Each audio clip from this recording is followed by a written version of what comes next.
So when it comes to web design, I know there's a lot of information out there, but the purpose of this video is I wanted to cut through all the noise and talk about just big picture, what are the major mistakes that are costing businesses leads and sales. And so that's the focus of this Marketing Monday training. This is the first one that we've done.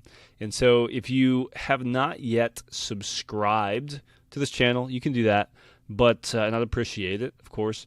But something I think that would be more helpful for you is if you click the link below to register for our Marketing Monday trainings. Every Monday at 12 p.m. we go live. It is absolutely free, so you can click that registration link. Obviously, you got to put your name and email so we can send you the info.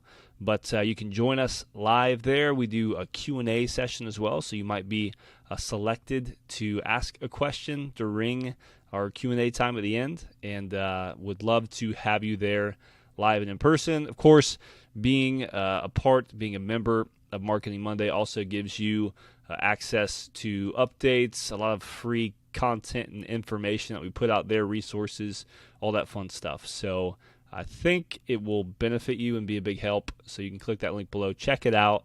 If you'd like to register, sign up for that, you can do so, and appreciate that. So I guess that's about all I have on that end, and let's just go ahead and jump into the training for today. Cool. So what we're going to be talking through today, we're talking through 3 major web design mistakes that are costing businesses leads and sales. Okay, the big mistake that I see oftentimes with web design, and this is kind of big picture, is misunderstanding the online landscape when it comes to websites. Okay, so what I mean by that is there's currently 1.86 billion websites online as of today. 1.86 billion. And there's around 547,200 websites created each day globally, right? So you think about that, and then you think about your target customer prospect that you're trying to get to go to your website, right? And then you kind of begin to see why it's such a challenge and why it's so competitive online. So you mentioned SEO, and that's honestly, SEO is an ongoing effort. And what we're talking about today with web design, it is an ongoing, continual investment.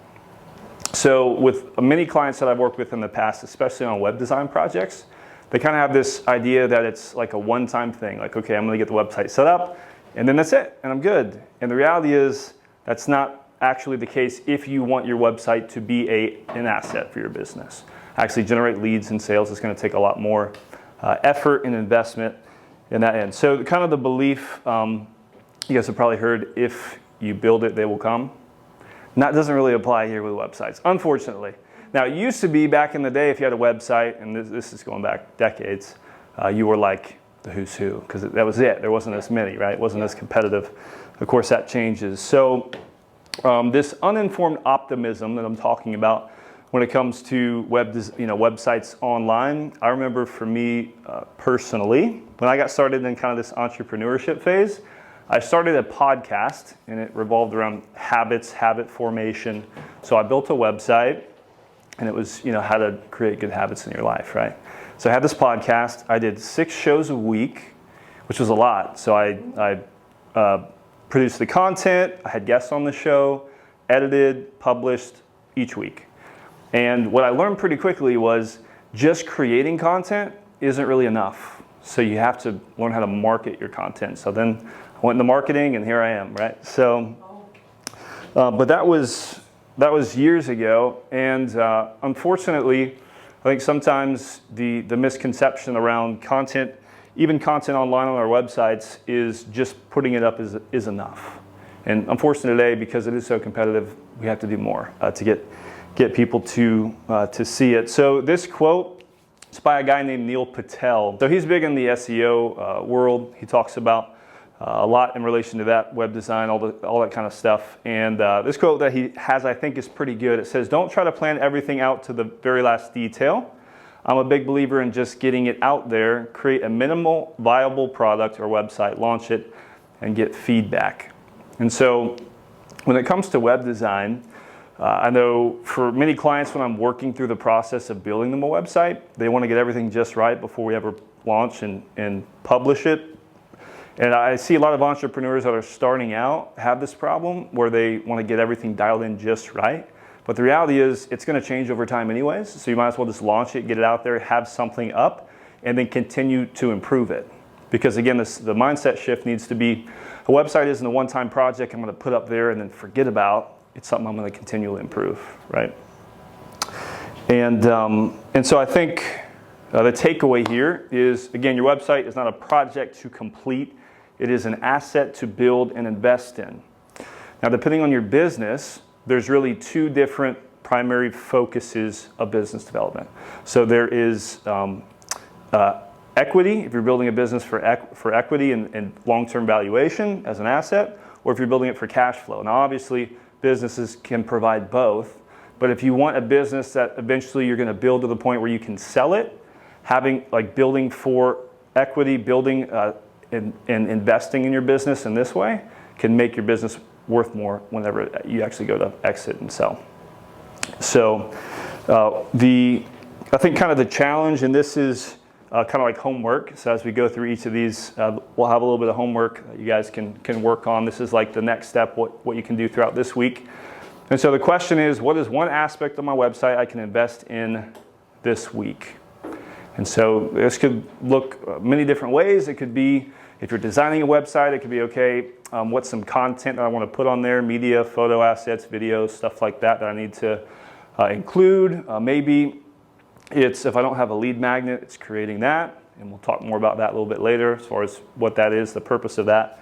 And this can apply in many different ways. So that's number one. Number two, misunderstanding types of website traffic. Okay, and with this one, really the big question that I see many people have is when it comes to website traffic is they build a website, they have it up there, it looks good, but no one's really visiting. People aren't maybe signing up to your list. They're not buying your products. They're not becoming leads for your services.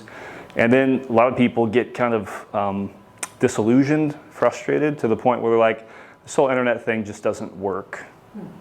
And maybe you've heard people say that before. Oh, yeah, I tried that, didn't work. Well, the reality is it works for those who work it. And so, again, this mindset of, okay, we have to, once we build the website, that's step one. You could imagine it like this. Building a website is like having a storefront, right? It's like having a brick and mortar building. Okay, you're in business. People can find you, but you still have to market, promote, get out there, let people know that you're there so that they even know to visit you. So it's not that they're not interested in what you have. It's probably they just don't know because there's so much noise. There's so many other larger businesses that are controlling the majority of the attention and media. So, okay. So this is called the marketing results triangle. All right. And as you see, there's three parts to this. And the marketing results triangle, really what it does is it helps you to understand and create a strategy around marketing for your business. And so the first step is understanding your market. Who's your target market? Who are you actually trying to reach? And if your answer is, well, my product or service is for everybody, I would challenge you and say, okay, but even take Facebook, for example, really big software company. Whenever they started, they were just on Ivy League universities. And then they expanded other colleges, and then they expanded multiple states, nationwide, global. But they were niched to begin. And so for many of us, even if your product or service may apply to many people, the question is, who's the market that you are specifically going after, targeting, so that you can get momentum and then grow from there? So that's market. The second is media, which is, okay, what platforms, and this is sequential. So I figure out who my market is, and then I say, okay, what media platforms are they on? And so if you're B2B, that might be LinkedIn. If you're B2C, that might be Instagram or Facebook, and anywhere in between. And so kind of depending on what industry you're in, this will drive a lot of the decisions that you're going to make around these specific strategies. And again, it's sequential, starts with market, then moves to media and message. And this applies to more than just websites. So even though I'm talking about this in reference to websites, this applies to the content that you put on social media, this applies to advertising, this applies to email marketing, this applies to your big picture business strategy. Of course, whenever we're talking about websites, we want to make sure that we implement these strategies into our websites as well, okay, in our businesses. So market, who are we trying to reach? Media, where are we going to reach them? And then message, what are we going to say? So once we know our target market, and then we have kind of identified where our target market hangs out online, what are the media platforms that they use, where can we find a large group of them, then we can pinpoint in on, okay, what should our message be to reach these people? So when someone lands on your website, the goal will be that you're going to speak to your target market in the media preference that maybe they prefer. Is it text? Is it video? Is it a combination of both? Which nowadays, most of the time, it is kind of some kind of combination of those two things. And then lastly, messaging. What are you actually going to say that's going to connect with them? Okay, so the 3 types of traffic that there are that you can capture. The first is bought traffic. So this is traffic that you buy. This would be through advertising. So it could be through Facebook, could be through Instagram, could be Google pay-per-click ads. And this is traffic that in large part you control, because with many of the advertising platforms nowadays, you can pinpoint down to specific demographics, location, age, a bunch of different preferences. And the key with bot traffic, if you're going to do it and advertise, is you need an offer that's really going to appeal to your target market, because you need to generate a return on ad spend. Call that a ROAS. Because obviously, in order for you to continue to advertise, you have to pay the bills, right? And you have to pay for the advertising. And so what a lot of people will try to do, really the big goal here is, if you can at least generate enough sales to cover your cost of advertising, then really you can continue to advertise into infinity and beyond, because you're paying for it. So really, you don't have a marketing budget. So with a lot of, especially small businesses that are trying to bootstrap and get out there and let people know what they do, grow their business, this, again, if you are kind of in that small business phase but you have revenue, this is a good option. The key is creating a sales funnel, creating a process that sells so you can recoup that ad spend and then grow from there. That leads us to our second type of traffic, which is earned.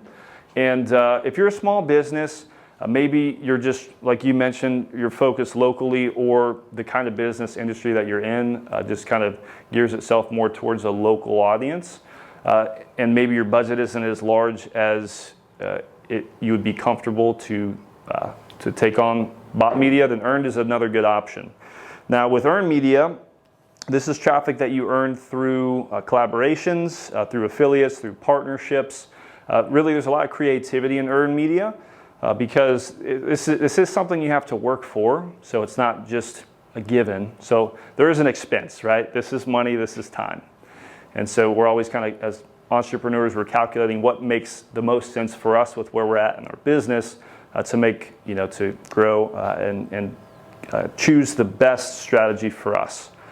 Really, for all of us with earned media, how do we create our Dream 100 list? Okay, so what that is it's the top 100, and maybe you start with 10, maybe you start with 50, but it's the top 100 influencers, people who are maybe in a adjacent market to us that gears itself as complementary, or it's an influencer who is in maybe the space that we're in, but they just don't sell or offer the same product or service. So my big suggestion, you can imagine these kind of influencers, they get a lot of messages. A lot of them are form messages where they've been copied and pasted time and time again. Yeah. Don't do that. We want to make the messages personalized. Yes. Secondly, we want to, how can we add value to their business and promote them, possibly? How can we help them, serve them on the front end? Because if we go in and we just try to ask immediately, they're going to say no, they're going to maybe ignore, not even respond. Yeah, we don't want to pitch them as much on our product or service as we want to just build a relationship to start. If we can build that foundation of relationship, and we can serve them on the front end, help them, and maybe what they're interested in on the front end, then I think we have a lot higher chance of connecting with them and having them promote us. Now, that being said, out of the 100, your Dream 100, maybe 90% will never promote you. But maybe 10 big influencers and people that can dramatically change your business will.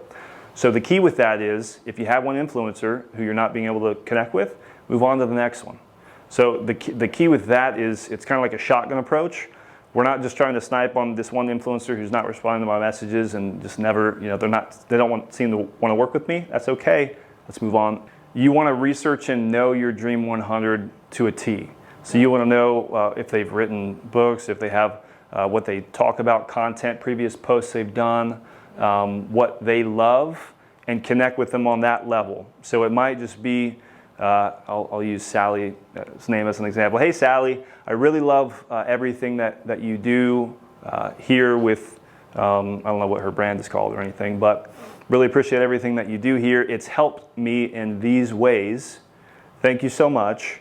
And then again, it's not appreciation and then ask and then pitch. So it's appreciation and then maybe it's a value add. So hey, I would love to promote, let's say they have an offer or they have a product that they sell, or maybe they're an affiliate for something. Hey, would love to help promote this thing that you have going on, right? How can I help you? Something like that. Wow. And so it's really you putting yourself out there in the beginning to help them. Gary Vee, and you guys have probably heard of him. He's an entrepreneur. He's actually big in marketing and advertising. He wrote a book called Give. Well, I think it was Jab, Jab, Jab, Right Hook. And so the whole idea of that is give, ask. So it's on the front end, we want to give as much as we can to serve, and this goes for customers, this goes for business partnerships, this goes in many different areas that we could apply this to. But it's give as much as we can, and then maybe put an ask out there once we have the foundation of relationship. Because reciprocity in human beings is kind of innate. Like if someone does something nice for us, we want to reciprocate that for them. And like I said, earned media, this is time. So this is work, and this is the longer term play. Bought media, you can go set up an ad campaign and have people that are going to your website, landing page, funnel immediately. Pretty much. And so that's why the key with bot media is, are you able to capture those leads? And that's why we're going to talk about follow-up here in a little bit. But with your websites, are we able to translate this into revenue? So typically what I recommend with budget, because I've seen people with all different kinds of ad budgets get results. So the question for me that I always have is, okay, what would you be comfortable with spending on a monthly basis for at least 6 months before maybe you saw a return? Wow. At least 6 months. Because there's so many different factors when it comes to advertising, the creative, the copy, the calls to action, the targeting that you have within your bot media opportunities, that sometimes it takes a little bit to get it dialed in. And being able to measure and track those results is huge, because of what we can't measure, we can't manage. So if we don't even know how our ad campaigns are doing, same with earned media. So if you end up getting someone who is an affiliate for you and they're working commissions, you should set up a way to track those so that you know how successful it is. Because there's been times where certain brands that I'm working with, we work with certain influencers, and we think they're going to be awesome, and then we actually go take it to market, and their audience doesn't respond like we thought they would. And so that's important to know. So then we can say, okay, and then we ask questions. Why didn't this work? Can you show us results from other campaigns you've run? Okay, those campaigns worked. Why didn't ours? Asking all those detailed questions is important. So, okay, so 3 types of traffic: bought, earned. The last one is owned. So this type of traffic is really the goal. So whether we're buying traffic, we're earning traffic, we want to move both of these eventually to owned traffic. And so what that means, what that looks like for most businesses, is going to be email lists. You could also say, to some degree, social media followers. The challenge with that is you don't control how many people see that. You don't control the algorithm. You also don't control the platform. So even though you could, maybe say this is a type of owned media, because once they're following you, you're not paying for them or really earning them anymore. They're just your followers. You guys probably have always heard different influencers who get banned or removed from platforms. That's always a possibility. So it's not truly owned as a form. My big push for all business owners, freelancers, 1099s, whatever position you're in, is to move both of these to owned eventually. So email lists specifically. Also, if you have like an SMS text message option, that's good too. If you have like a text message platform that you can utilize, send out mass texts, that can be really good. You kind of train your audience in your communication rhythm. So if you start off and you don't email your list for say a month or two, and then month 3 you send an email out every day for 2 weeks, you'll probably see a higher spike in unsubscribes because of that, because they're not used to getting that and they've already forgotten about you. So my recommendation is figure out a rhythm that's realistic for you to email your list. Stick to that rhythm, and it just has to be something that you it's a non-negotiable. Yeah, my recommendation with email is as often as you're comfortable with, if you can, if you're adding value to your list, I go off the 80-20 rule. So 80% of my content is going to be value add, it's going to be helpful, it's going to be beneficial for people, and then maybe 20% are offers, asking them to take action on something, maybe promoting a product or service. I like that 80-20 because if they're interested in what you're talking about and discussing, then they're going to want to hear from you more, especially if you're helping them to understand that topic to a deeper level, you're educating them, serving them, they're going to want to know more. So email marketing, just to drive this point home, on average, email marketing has a 36-to-1 ROI. So what that means is for every $1 that's spent on email marketing, it generates $36 back on average. To put that in perspective, with most good advertising campaigns like Facebook ads, Instagram ads, those kind of things, a good campaign will generate a 5-to-1 ratio, meaning for every $1 put in, maybe you get 5 back. And of course, you have other expenses and things going on within your business that take away from the overall net and profit of that. But email's huge. Email is so huge for every single business. I really honestly can't think of a business where email is not important. Now, it's important to remember, and this is big, I talk to clients a lot about this, our personal preferences, and it's important we don't apply that to the whole market. Because obviously we do things and have habits and certain decisions that don't apply to the market at large. And I've been guilty of that in the past. It's like, well, I don't think they'd like this because this, and this. And I have someone else tell me, oh no, I'm absolutely killing it doing that. Right. I'm like, really? And so yeah. Now with email marketing, I want to give you kind of an example. So let's say you have a list of 10,000 people. You send an email with an offer to that list for $25 as an example. If just 1% converts on that 10,000, that's 100 sales. You've made $2,500 in 15 minutes. Now, obviously, there's a lot that goes into that, but it's the scalability that's the key here. So you've probably heard of people who make millions of dollars online. You're like, how do they do that? Like, what magic formula are they using? They know how to build lists because the asset is the list. With a lot of big acquisitions, when you see businesses buy other businesses, take Facebook buying Instagram, for example. It's not that Facebook couldn't make Instagram. They could have designed an app that was just like Instagram and competed and took up market share. They bought it because of the customer acquisition, because of lists, right? Because of the people, and then they integrate together. And there's other factors like speed to market. They already had systems and employees and corporation in place. But that's the big reason. Same with other large acquisitions, the value is in the audience and the list. So big takeaway here, driving traffic to your website, it's an ongoing process, right? And so this is something we continually work on. One thing I would encourage you to take a look at, review the marketing results triangle. So if you take that market, media, message rhythm, that strategy, look at your different verticals, the different product services that you offer, and then within each of those, really take a look at what you're currently doing, what efforts do you have. And so like, you know, if, for example, so you're mortgage broker, right? Mm-hmm. Okay.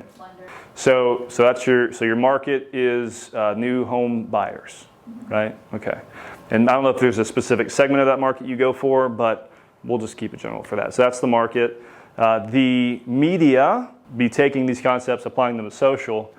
And so that's your media. And then, of course, the messaging is, okay, where are they hanging out? How do I connect with them? Right, all those things. And taking a look at what am I doing? What content rhythm do I have? What am I putting out there on a regular basis that are attracting those kind of, you know, clients to me? And we can go deeper on that. It's more social media side. But the third mistake that I see, a lack of a clear call to action that's linked to autoresponder sequences. Okay, so what this means is call to action is what's the one action that you want your visitor on your website to take. Right, buy, but maybe that's not the first step they take. Maybe in order to get them to the step in their customer journey where they're willing to buy is, okay, they need to opt in for some information first. They need to learn a little bit more about, is it liposomes? Is that the right word? Yeah. Okay. They need to learn more about that. They need to be educated. Why is this important? Why do I need liposomes in my life? Right? Answering all those kind of questions on the front end before they get to the point where they're like comfortable, okay, I want this product, I'm willing to buy it. Right? And so whenever it comes to websites, the purpose of websites, in my opinion, is to get people to take actions and steps that are moving closer towards the eventual sale or becoming a lead in your business, okay? And so customer journey, you know, there's a big funnel. I could have put that graphic on here. But, you know, know, like, and trust, and then they kind of move down. They move from being completely problem and product unaware, they have no idea, to they know the problem, they know the solution, and they know you, right? And so there's many steps in between that. But again, maybe they don't know liposomes are what they need. And so kind of educating them along that process, this bleeds over into social media as well as a website, what, you know, content they have on your website as well. Right, and so the websites, what I try to do is get people on their websites with their call to action to drive traffic into something called a sales funnel. And so there's a lot of different softwares out there that you could use to create funnels. You can just, if you have a Wix website, WordPress website, you can just create a series of pages that are linked together. There's other integrations and like benefits of using a software. But you can do that with a web builder as well. So within that, then it would be a series of pages. So a funnel is, you know, like on the website you have menu options. Yep. They can browse, go to different pages. A funnel is one page, a landing page, where I'm getting you to take one action. So usually it's an opt-in page on the front end where you get their name and email in exchange for something. So fortune's in the follow-up, right? This is, I see this time and time again. It's so important, and I think in many ways it's overlooked. And that's creating automation, crafting strong calls to action, and email automations are revenue-generating activities. So in your business, there's things that you do that are administrative, right? Things that you have to do for the government. You have to pay taxes, tax season coming up, right? All these horrible things. But within every business, there's certain things we can do that are actually going to be revenue-generating activities for us. And so developing those call to actions, email automations, again, 36-to-1 ratio, average return. So developing these as assets, and if we put them in an automated sequence, so once someone, so for you, once someone opts in, gets 10% off, are there automated emails that follow up from there? No. Okay, so that's a problem. Right. So right. Yeah, exactly. So okay, perfect. That's something I need to work on in my business. Great. Depending on the email platform, they will let you set up automations to do that and create a sequence of emails. Okay, so we get someone to opt in, we have their email, and then we create a sequence of emails after that, right? That maybe teaches them more about our product or service, why it's so great. We serve them on the front end. Maybe we educate them more about how to get a loan for a home, because most people, they don't make this, it's not like going out to eat, right? They don't make this decision very often. And maybe it's first time in their life. Maybe it's the only time that they're ever going to buy a home. And so, for a lot on the front end with that, I've seen in that industry is teaching them, because they just don't have a clue. So with what we're talking about with these automations, with email automations, I think one of the big gaps that I see, missed opportunities, is not having systems in place to follow up.